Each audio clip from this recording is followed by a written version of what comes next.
The music provided for this episode of the Tom Retro Chronicle is brought to you by the song called Never Get Out by the artist called Yates. To check out more PodSafe music, check out dig.ccmixter.org and just go to the free music link. Oh yeah! A 1, a 2, a 3, 4, 5. It is the Tom Retro Chronicle with your host called Tom Retro. Looking good, baby! Tom Retro is also known as the Retro Guy and has a very interesting angle on things like sports, music, movies, books, and pretty much mostly life. He has a WordPress account, a very funny Twitter account, and overall a very interesting guy. Yeah. And also has very interesting interviews like me, Arnold Schwarzenegger, yeah. So let's head it to our very own very special host called Tom Retro.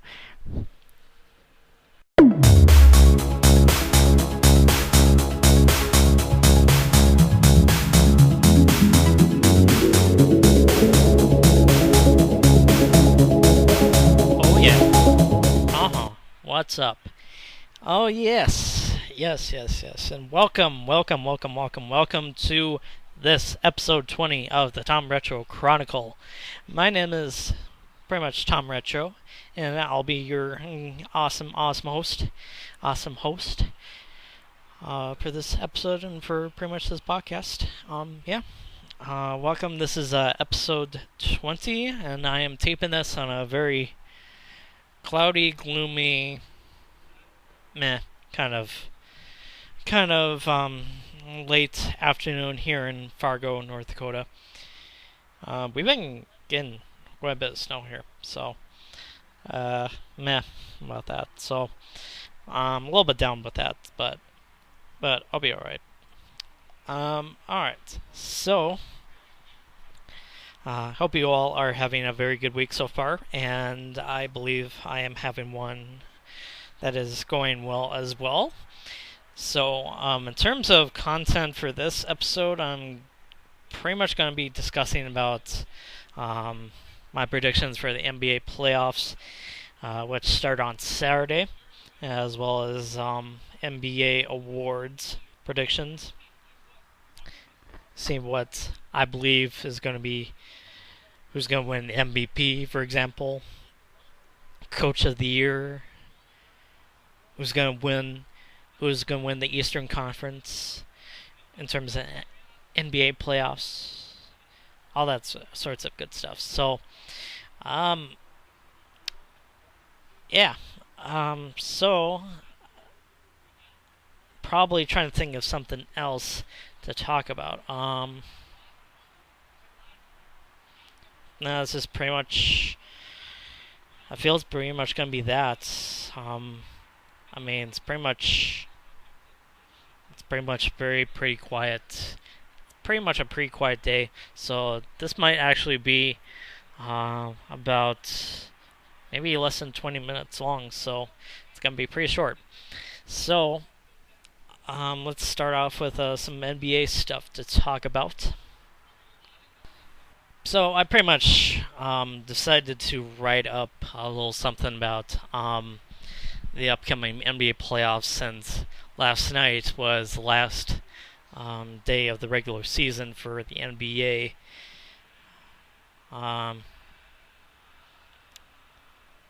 So I decided to write something for my WordPress blog / column.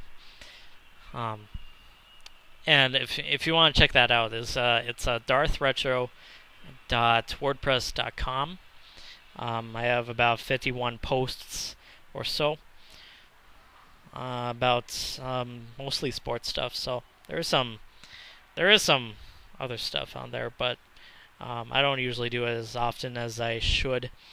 But anyway, looking at my awards predictions for this upcoming group of this past regular season, I'm going to start off with Rookie of the Year, and my pick is Damian Lillard, and it's pretty much a no-brainer. And Lillard plays for the Portland Trailblazers. Um,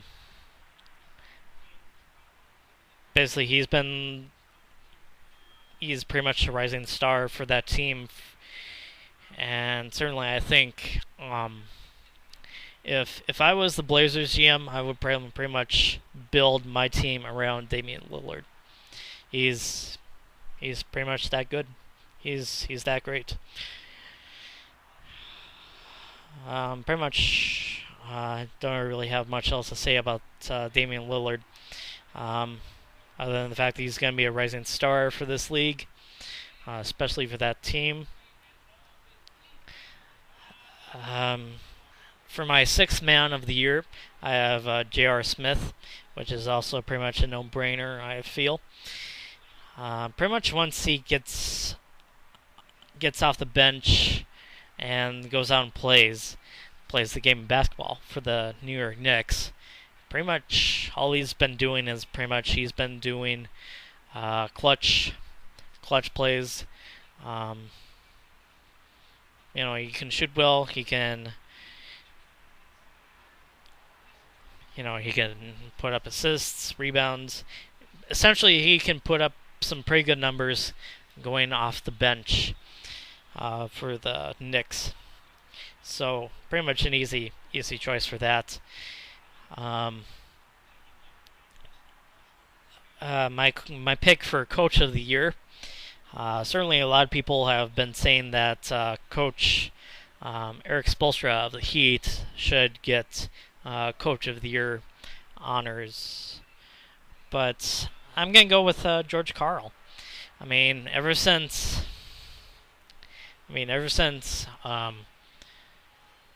Carmelo Anthony left the Nuggets via trade for the Knicks.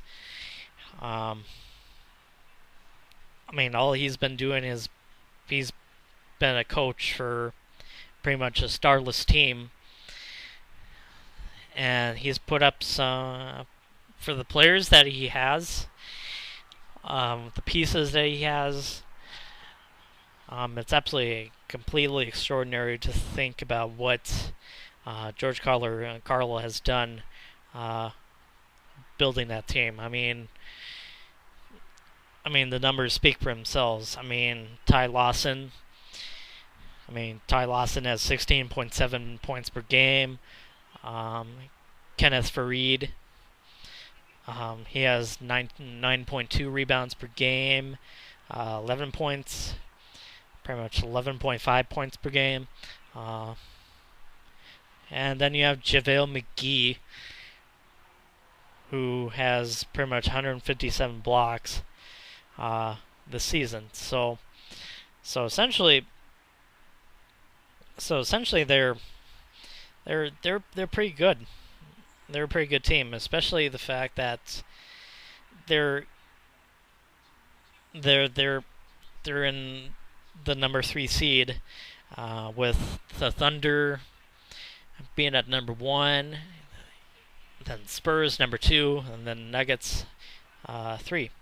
So it's pretty good, pretty good job. Defensive Player of the Year. I have LeBron winning this award. Certainly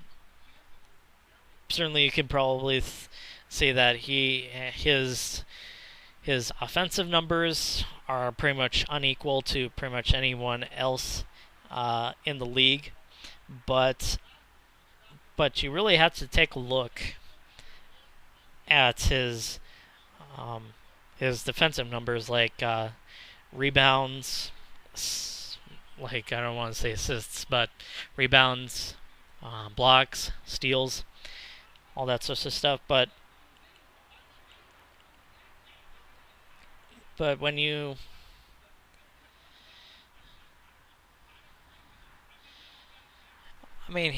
leads the Heat in rebounds with 8, 8 rebounds per game. Um, pretty much he's. This year I did happen to write this before something catastrophic happened with the writing of the column that I wrote. But I wrote that this year is the year of the LeBron, and it was pretty much you can pretty much say for yourself that without him he's pretty much nothing. I mean the Heat. The Heat the Heat are still a playoff team, but how far would the Heat go without LeBron playing for that team? That's you cannot fathom it. I mean, the facts are there. So anyway, for my most improved player of the year, it goes to Paul George, the Pacers, which is also one of the more easier uh, um, choices to make. I mean, the the guy is the points per game leader with 17.4. He he has 7.6 rebounds, 4.1 assists. Especially to a team that has definitely a good group of stars. Um, Definitely good group of pieces around them. You have DJ Augustine. Paul George, Danny Granger, Ben Hasbro, uh, Tyler Hansbrough, Roy Hibbert. Um, and I don't know, the Pacers. The Pacers, along with the Knicks, are pretty much the closest um, things that could possibly challenge the Heat in repeating an NBA title. So I don't know. It's intriguing to think about it, but yeah, Paul George is pretty much my pick for most improved player. But my MVP is LeBron James. As I pretty much said before, this is pretty much the year of the LeBron. This season is the year of the LeBron. You just can't explain it. It's the year he has had, the impact that he's had with the Heat. It's you can't say anybody different. You can't say Carmelo is the MVP, but you know what? You have to give it to LeBron. It's his year. You have to be a complete idiot to think that LeBron shouldn't get the MVP. So anyway, that's my awards predictions. Taking a look at my playoff predictions, I'm going to start with. I started with the Western Conference, so I'm going to start with the Eastern Conference with my predictions. All right, I have the first one I want to talk about is the Miami Heat. As the 1 seed going up against the 8th seed Milwaukee Bucks. Certainly, the Bucks. The Bucks are. They have a pretty decent group of players.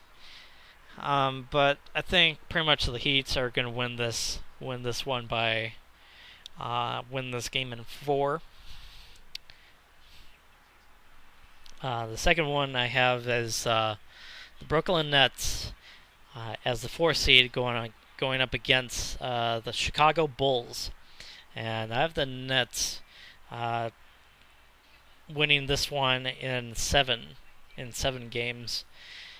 Then I have the number three seed Pacers up against the Atlanta Hawks. I have the Pacers in 6 games. And then I have the number two seed New York Knicks going up against the Boston Celtics. I have the Knicks winning this one in 5 games. And then for the second round, I have the Miami Heat uh, beating the Brooklyn Nets in 5 games. Then I have the number two seed New York Knicks taking on the Indiana Pacers, and I think this one could be a really. I think this one could be a really good classic one. I think the Knicks will win this one in 7 games. And then for the conference championship, I have the Heat and the Knicks, and I have the Heat winning in 6 games.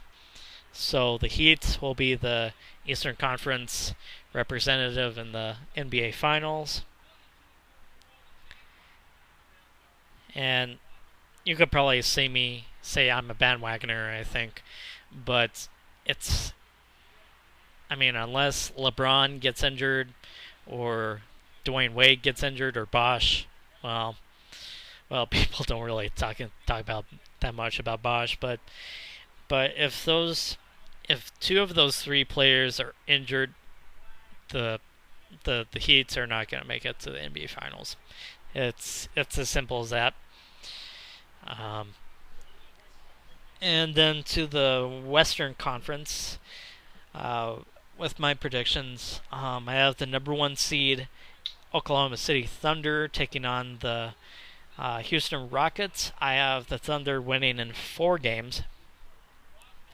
Then I have the number 4 seed Clippers taking on the Memphis Grizzlies. I have this one. This one was a little bit more of a tricky one. I had the Clippers winning in 6 games.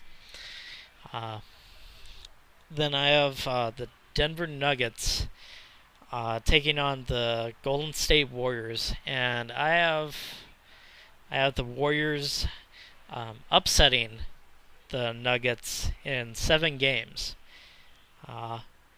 This one also has this one could actually go to 7 games.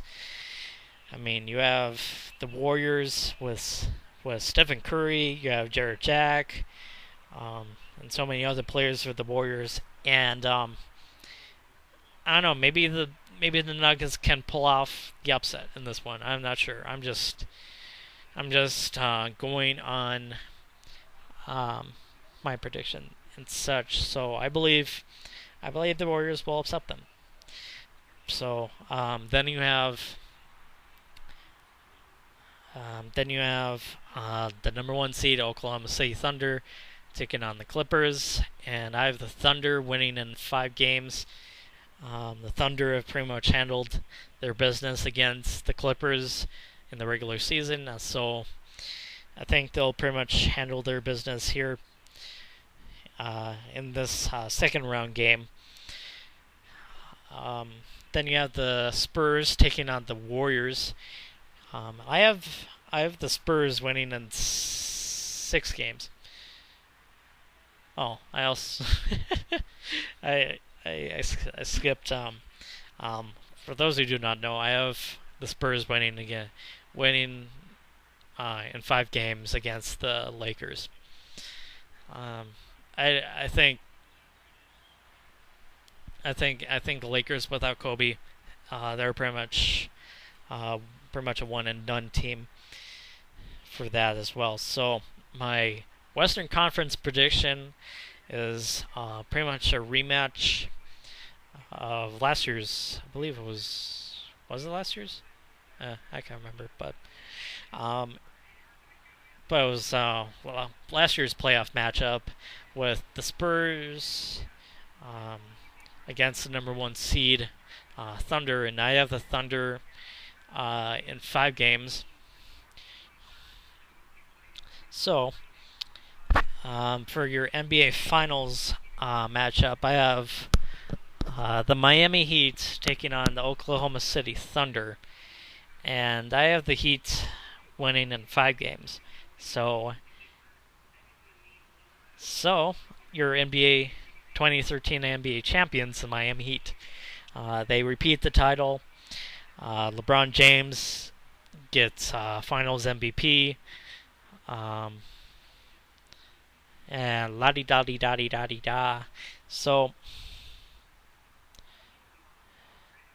so that's pretty much that for this topic. I decided I wanted to talk a little bit about the Boston marathon bombings and what my thoughts are on that. So on to the next topic. So pretty much the biggest story, bar none, this week has been the tragedy that has happened in Boston, Massachusetts. And pretty much when you look at it, it's just sad. I mean, pretty much those runners, those spectators, they didn't really do anything to get blown up to smithereens, like to get torn limbs, broken ligaments. So it's just horrible to really think about it. I mean, certainly pretty much my generation has seen 9/11 and pretty much what happened there, and pretty much it's just, I mean, you just can't really fathom it about how you feel about something like that. It's devastating. So I don't know. It's pretty much a lot of people, pretty much during the first day, pretty much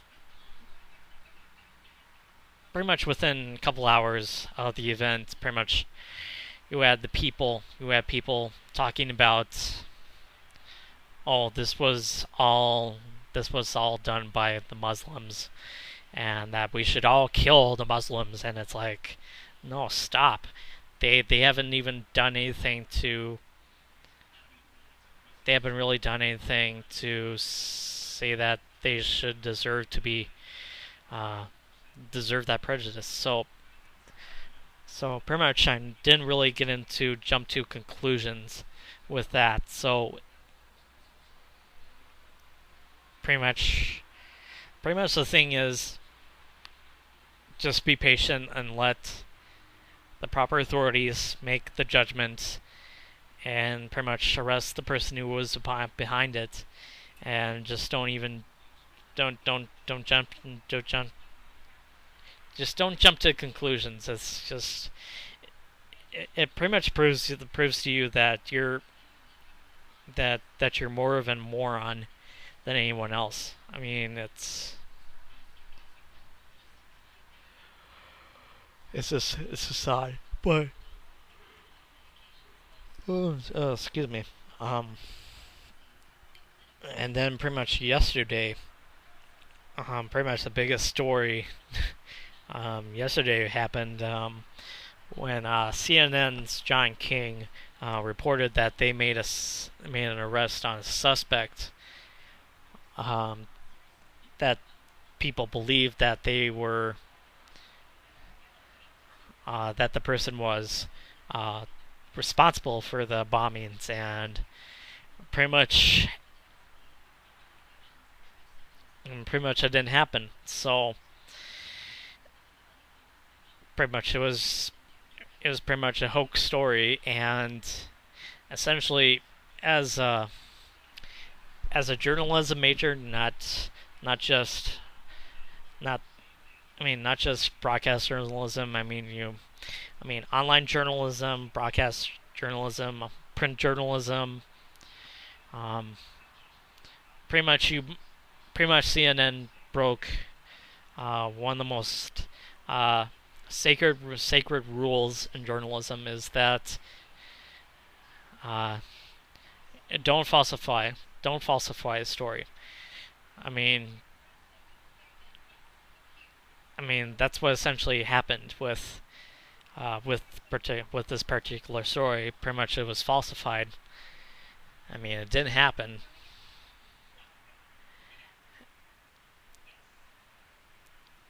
and certainly it's pretty much just like it's it's like plagiarism. It's pretty much or making up a certain story um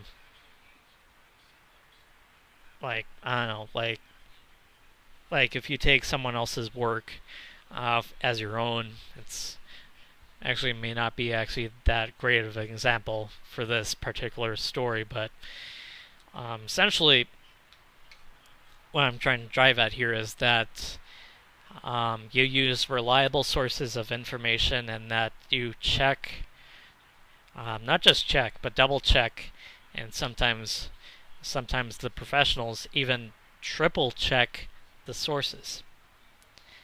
And I'm not really sure if CNN did anything to triple check their sources. So pretty much CNN deserved to get a black eye for their reporting. So I don't know. It was I don't know with a particular story with like this, you have to be really very careful about what you say, what you write about, what the sources are, and pretty much there were no sources, no reliable sources that would reinforce the argument that John King said. So anyway, um, so pretty much after that, I haven't really looked at CNN as more of a reliable news source. I mean, I think what happens is that I think they try to jump to the story right there and quick without